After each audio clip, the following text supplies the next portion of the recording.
നമ്മളെ ആദ്യം വിളിച്ചില്ലയോ കനകക്കുന്നിലെ അയാൾ പറഞ്ഞില്ലയോ ഒരു മരുന്നും ഇതിനെ എങ്ങും കൊണ്ടുപോകാനൊക്കത്തില്ലെന്ന്. അയാൾ പറഞ്ഞില്ലേ മാറി താമസിക്കുക അങ്ങനെ. അപ്പം എല്ലാ സ്വത്തുക്കളും 3 പേരുടെയും കൂടെ പേരില്ല. അപ്പോൾ അയാൾ തന്നെ പറയും കൊള്ളാമല്ലോ. അപ്പം അയാൾ തന്നെ പറയും ഇതപ്പം എങ്ങും തീരുന്നിടം അല്ലെന്ന് പറഞ്ഞതൊക്കെ ഓർമ്മയില്ലയോ? കൗൺസിലിങ്ങിന് പോന്ന് പറഞ്ഞ് എന്തോമേ 3 പേരുടെയും കൂടെ പേരില്ല സ്വത്തുക്കളെല്ലാം. വലിയ വലിയ എന്ന് വെച്ച് കഴിഞ്ഞാൽ എന്തോ ഡ്രാമകളാണ് ഇതെല്ലാം. ഡ്രാമൻ്റെയൊക്കെ ഡ്രാമ.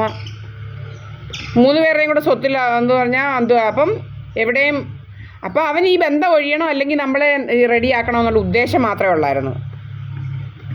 പരിഹാരം വേണ്ടവരല്ലയോ കേൾക്കുന്നത് ഓരോരുത്തരുടേത്. പരിഹാരം വേണ്ടെന്നുള്ളവന്മാരാ ഈ മുടന്ത ന്യായങ്ങൾ പറയുന്നത്. മനസ്സിലായില്ലയോ?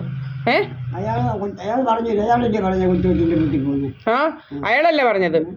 മറ്റേ എന്തുവാ റിട്ടയർ ചെയ്യാൻ തുടങ്ങിയ വേറൊരു എസ്ഐ ഉണ്ടായിരുന്നു. ആളാ പറഞ്ഞത് ബാഗ് എടുക്കണോന്ന് അങ്ങേര് ചോദിച്ചത്. അമ്മയ്ക്ക് ഓർമ്മയുണ്ടോ? ബാഗ് എടുക്കണോ? ഞാൻ പറഞ്ഞു എൻ്റെ ബാഗുണ്ട്. അതൊക്കെ ഓർമ്മയുണ്ടോ അമ്മയ്ക്ക്? അയ്യോ ബാഗ് എടുക്കണ്ട. അപ്പം നമുക്ക് അറിയത്തില്ല ഇവന്മാരുടെ പരിപാടികളൊക്കെ എന്തുവാന്ന്. ബാഗ് എടുക്കണ്ടെന്ന് അങ്ങേര് നമ്മളെ ബാഗ് എടുക്കണോ? എന്തിനാ ബാഗ് എടുക്കുന്നത്? വാങ്ങിച്ചാൽ പോരായോ തുണി? കേട്ടോ അങ്ങേര് ചോദിക്കുക. ഞാനപ്പം നിർബന്ധം പറഞ്ഞല്ല എനിക്ക് ബാഗ് വേണം. നമുക്കറിയത്തില്ലല്ലോ. അപ്പം ഇവനിങ്ങനെ കോടതി നമ്മൾ വന്ന് ഓട്ടോയിൽ ഇറങ്ങുമ്പോൾ ഇവനിങ്ങനെ ഇരിക്കുക. അവൻ്റെ കാറ് പോയിട്ടില്ല. ഇവൻ കോടതി പോകാതെ ഇങ്ങനെ ഇരിക്കുക. അവൻ പ്ലാൻ ചെയ്ത് വെച്ചിരിക്കുക. അവൻ്റെ കാറ് പോയി അവിടെ അവൻ്റെ മുമ്പുണ്ടായിരുന്ന വീട്ടിൻ്റെ മുന്നിലല്ലയോ കാറ് കിടക്കുന്നത് ഇടുന്നത്. അപ്പം ഞാൻ ഇവൻ കോടതി പോയില്ലയോ? നമ്മൾ ചെല്ലുമ്പോൾ ഇവനിങ്ങനെ ഊഞ്ഞാലയിലിരിക്കുന്നു. നമുക്ക് ഓർമ്മയില്ലയോ അത്? അപ്പോൾ ഒരവൻ എന്തുവാ ലവൻ കുട്ടനെന്ന് പറയുന്നവൻ ഇങ്ങനെ ഫോണും ഇങ്ങനെ പിടിച്ച് ഇങ്ങനെ ഇങ്ങനെ ഇങ്ങനെ ഇങ്ങനെ നോക്കുക നമ്മളെ. വേറൊരുത്തനും ഉണ്ട്. എന്തുവാ ഹണിയുടെ ഒരു അനിയച്ചാരൊരവൻ ഹണി എന്ന് പറയുന്നവൻ. അതും കമ്മ്യൂണിസ്റ്റുകാരനാ അവനും. അവിടെ ഉള്ളവനാ ഒരവൻ കമ്മ്യൂണിസ്റ്റുകാരനാ. വലിയ ഇതുപോലെ ഗൂണ്ടായുസം കൊണ്ട് നടക്കുക. അവൻ്റെ ഒരു അനിയൻ ഗൂണ്ടയുമായിട്ട് ഇങ്ങനെ നിൽക്കുക. 3 എണ്ണം ഇങ്ങനെ നിൽക്കുക.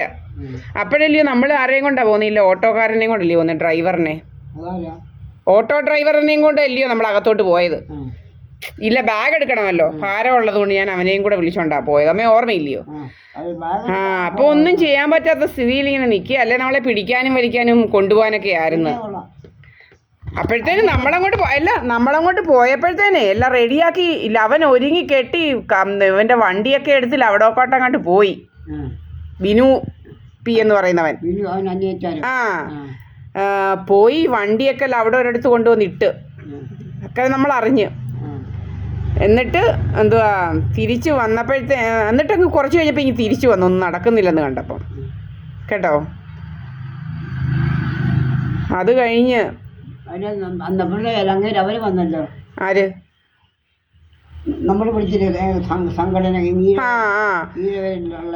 സത്യം മാമൻ ബാഗെല്ലാം അങ്ങ് പൂട്ടി വെച്ചല്ലോ ഇവൻ. പൂട്ടി അങ്ങ് വെച്ചോണ്ടിരിക്കുക ഇവൻ.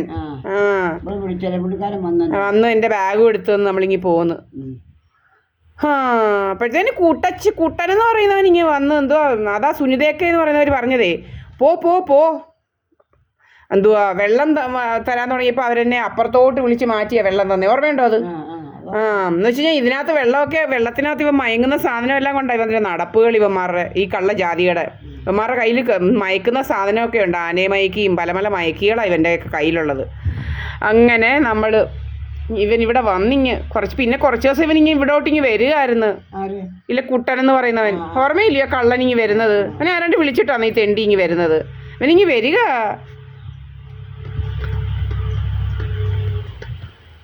അവൻ കുറച്ച് ഉണ്ണിയപ്പമായിട്ട് വന്ന് വേണം. ചിലപ്പോൾ ഉണ്ണിയപ്പത്തിനകത്ത് ഏതാണ്ടൊക്കെ കലക്കിയായിരിക്കും കൊണ്ടുവന്നതേ. തിന്നായിരുന്നു.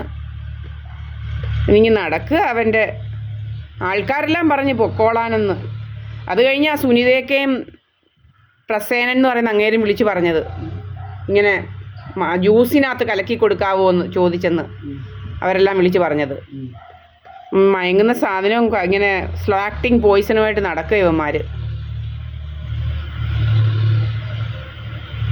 എങ്ങാണ്ട് കെടുമ്പ് അവന് ജോബ് ലോസ്റ്റ് ഇൻഷുറൻസ് വഹിക്കണമെന്ന് എനിക്ക് പ്രാന്താന്ന് പറഞ്ഞിട്ട് job lost insurance career lost പുതിയ ഇൻഷുറൻസ്, അങ്ങനെയുള്ള ഇൻഷുറൻസ് ഉണ്ട്. ചിലവരൊക്കെ പറയുന്നത് ഗവൺമെൻറ് ജോലി. അവൻ്റെ ഒരവനുണ്ടല്ലോ വാവക്കൊച്ചെന്നൊക്കെ പറയുന്നവൻ്റെ മോനെ നടുവിനുവേനയാന്ന് പറഞ്ഞ് പോകുന്നില്ലയോ പട്ടാളത്ത് ജോലി കിട്ടിയെന്ന് പറഞ്ഞിട്ടേ. അതൊക്കെ ഈ വേലകളാ. അതുപോലെ ഇവൻ്റെ ആ ജ്യോതി എന്ന് പറയുന്നവൻ ചെവിക്ക് കേൾക്കുന്നില്ലെന്നൊക്കെ കള്ളത്തരം പറഞ്ഞ് പോരുകയൊക്കെ ചെയ്ത്. അത് അവരൊക്കെ തന്നെ പറഞ്ഞതാ ഇത്.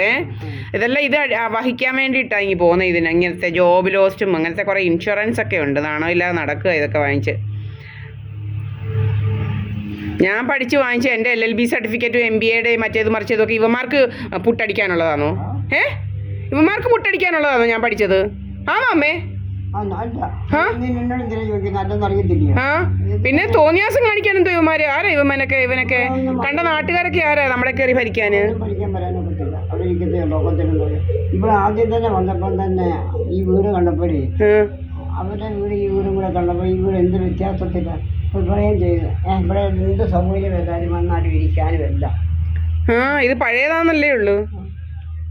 ഈ മിറ്റമൊക്കെ എന്ത് നല്ല മിറ്റമൊന്നും പിന്നെ ഇവിടെ ഒന്നും ചെയ്തില്ലല്ലോ. ഇവന്മാര് നമ്മുടെ തലയിൽ വെച്ച് കെട്ടിയതല്ലേ കുറെ ആൾക്കാര്. അതൊക്കെ എനിക്കറിയാം. പാർട്ടി കൊടുക്കാനായിട്ട് പാർട്ടി ഒന്നും ഇല്ലല്ലോ ഇവിടെ, അങ്ങനെ ഇല്ലല്ലോ. പക്ഷെ എല്ലാ വീട്ടിലും അങ്ങനെ ഇല്ല. കുറെ വിളിച്ച് വരുത്തി കുറെ ഒന്നൊക്കെ ഉണ്ടാക്കി കൊടുത്ത് കാശ് വാങ്ങിച്ച് നമ്മളവിടെ ഒന്നും വാങ്ങിച്ചിട്ടില്ലല്ലോ. നമ്മൾ കൊടുത്തതേ ഉള്ളൂ. വീട്ടിലും കാപ്പി ഒന്നും ഇല്ലായിരുന്നില്ല എൻ്റെ കല്യാണത്തിൽ. അപ്പം നിങ്ങളച്ഛൻ ചോദിച്ച് അങ്ങനെയൊന്നും ഇവിടെ ഇല്ല. അപ്പം ഞങ്ങളങ്ങനെ ആരോടൊന്നും വാങ്ങിച്ചിട്ടില്ല, അങ്ങനെ ആരും ഇവിടെ അങ്ങനെ ഒന്നും ഇല്ലെന്ന് പറയില്ല. ഇതുവരെ ആർക്കും അങ്ങനെയൊന്നും കൊടുത്താരുടെയും കാശൊന്നും വാങ്ങിച്ചിട്ടില്ലെന്ന് പറഞ്ഞു. അതുകൊണ്ട് അച്ഛൻ എന്നോട് കല്യാണം കഴിഞ്ഞ് വന്നപ്പോൾ ചോദിച്ചു. ഞാൻ പറഞ്ഞു ഇവിടെ ഞങ്ങളങ്ങനെ ആരുടെയും കാശൊന്നും വാങ്ങിച്ചിട്ടില്ല ഇന്ന് വരെ. നടക്കുക കുറെ അമ്മമാര്.